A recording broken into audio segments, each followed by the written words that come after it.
Hallelujah, and now food in the chow and now pantlakana.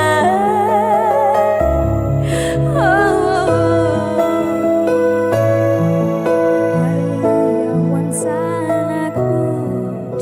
Hallelujah, the one awaited. Hallelujah.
Praise God. I have exciting news for you. Every Tuesday, I'll be having counseling and prayer sessions. You're welcome to visit us in Christ Temple Sambubao, and Pastor Chris sent me to you, so I have a word specially for you. Teren'Andriamanitra tena mientanetana be anambara aminao androany hoe isaky ny atalata dia manana vaovao anao ako afaka manolotsaina ho anao zay Pastor Chris dia naniraka. It's not a church service, so I'll be able to talk to you one-on-one. Maybe it depends. Maybe whoever you came with, maybe as a family or as a couple or as an individual. But it's a special time, and I'm opening the doors to invite you that you can be a part of it. All you just have to do is to register. Let us know you're interested, and we'll be able to be in touch with you, letting you know exact time that you can come. But it's happening every Tuesday. Tsy fitombavaka le izy fandraisana antsika tsiraray avy ninina mety olanao isaky ny atalata mety manana olana ianao dia tongava amin'izay fa misokatra ho anao ny varavarana. Different kinds of problems. Na inona olanao, whether it's marital problems, mety olana ara-tokatrano, relationship problems. Mety fifandraisana io. Sometimes you might be at a point where you are now about to get married and you're not sure which direction you should take. We have something to tell you. Le izy ihany koa mety hoe efa tokony hanambady ianao fa tsy fantatrao izay tokony ataonao afaka hitaridalana anao anatin'izany ny tenako. Maybe it's health problems. Mety ihany koa hoe olana amin'ny mahatanoranao. We have a solution for you. Dia manana vahaolana ho anao zahay. Sometimes you can also realize that families are involved in deep occultic things which might have affected the family, and now you're looking for a solution. Mety hoe ao anatin'ny fianakavianao tratran'ny trangan-javatra tena tsy fantatra hoe inona ny voanao anatin'le izy ianao fa manana vahaolana ho anao zahay. It could be financial problems. Mety ihany koa le izy olana ara-bola. It could be even demonic harassment.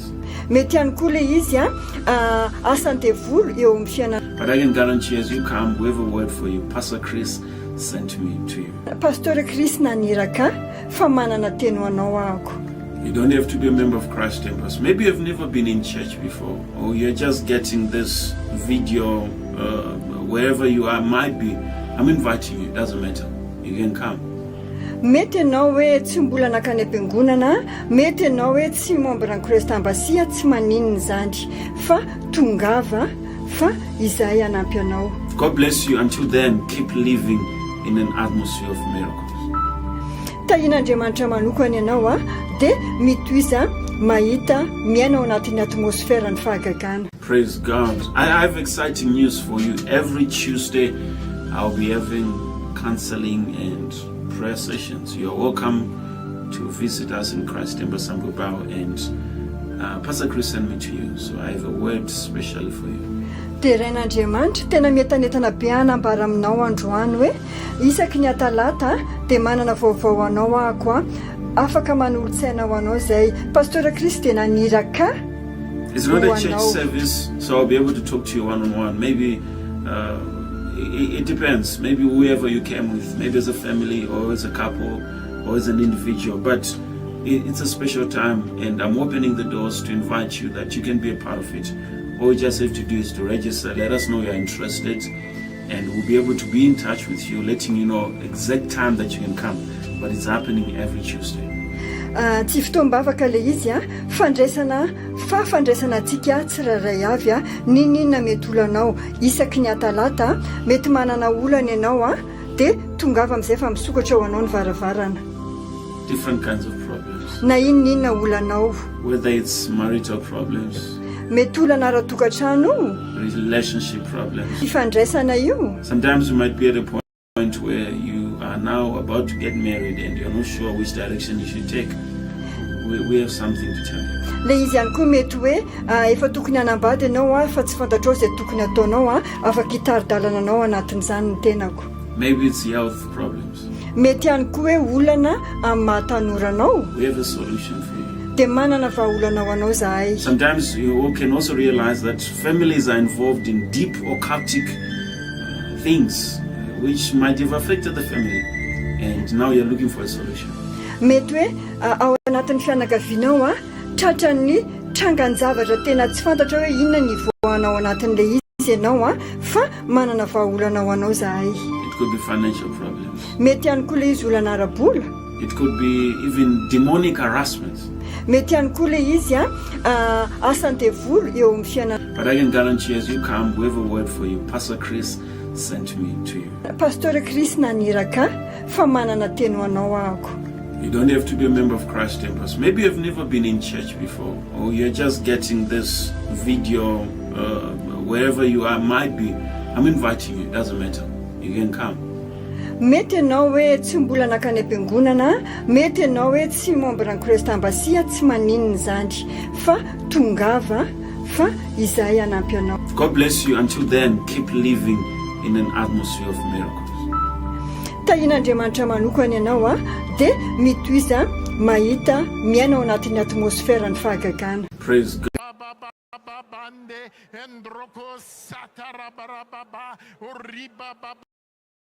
I have to bring it to you. Hoentiko aminao You're here to izany. hear it anyway. Tonga eto koa moa ianao hahenao an'izany. I want to read Te hamaky a a couple of scriptures to you ten'Andriamanitra maromaro anao to let you know what ampahafantarana anao 2026 holds.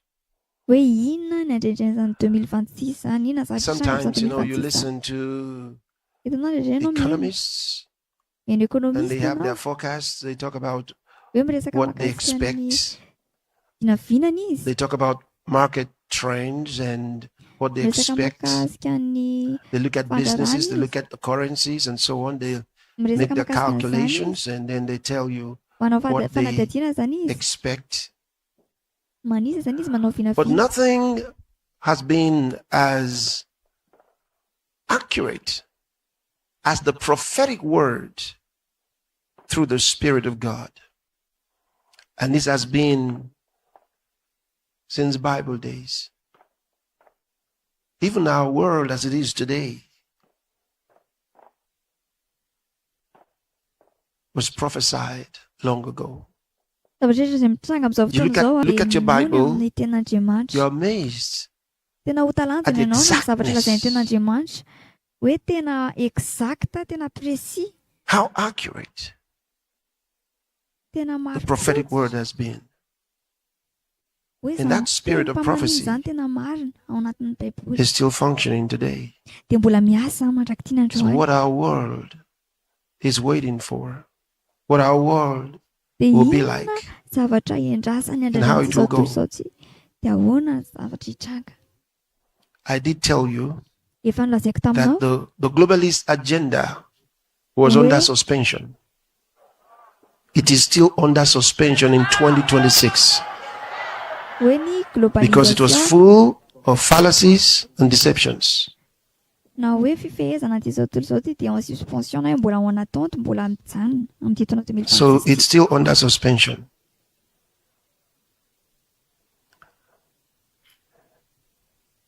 Glory be to God. This year, 2026, ty taona 2026 ity is the year dia taonany manifestation.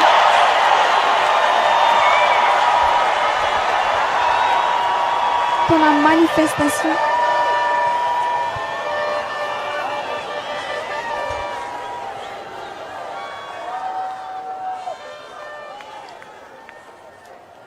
first is the manifestation Hoe taona of the fisehoana. truth. Voalohany aloha fisehoana ny fahamarinana. The manifestation of the truth. Fisehoana ny fahamarinana.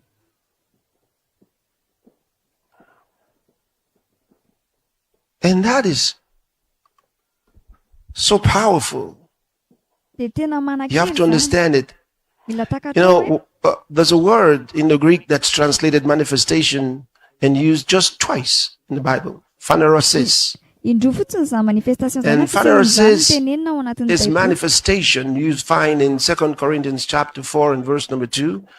Ao And anaty then in Korintana 1 Corinthians fahaefatra chapter andiny 1 and verse faharoa, number 7, chapter 12 and verse number 7, where he says the manifestation of the fisehoana Spirit is fisehoana hoe given fisehoana to every man fanehoana miharihary for the common ny asa good. hafana masina amin'ny alalan'ny olona But then in that 2 Corinthians chapter 4 and verse number 2, where it refers to the manifestation of the truth, ndre dia milaza mahakasika ny fanehoana ny it fahamarinana is not given dia tsy nomena but first acquired and lived.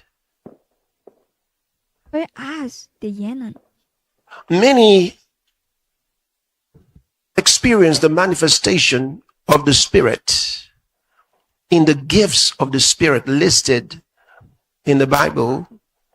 First, of course, in that particular chapter, Misy fanehoana chapter maro 12, and amin'ny alalan'ireo fanomezam-pahasoa from avy that amin'ny verse 7 down. fanamasina. Avy amin'ny but fanamasina. a few others in other places, like the book of Romans.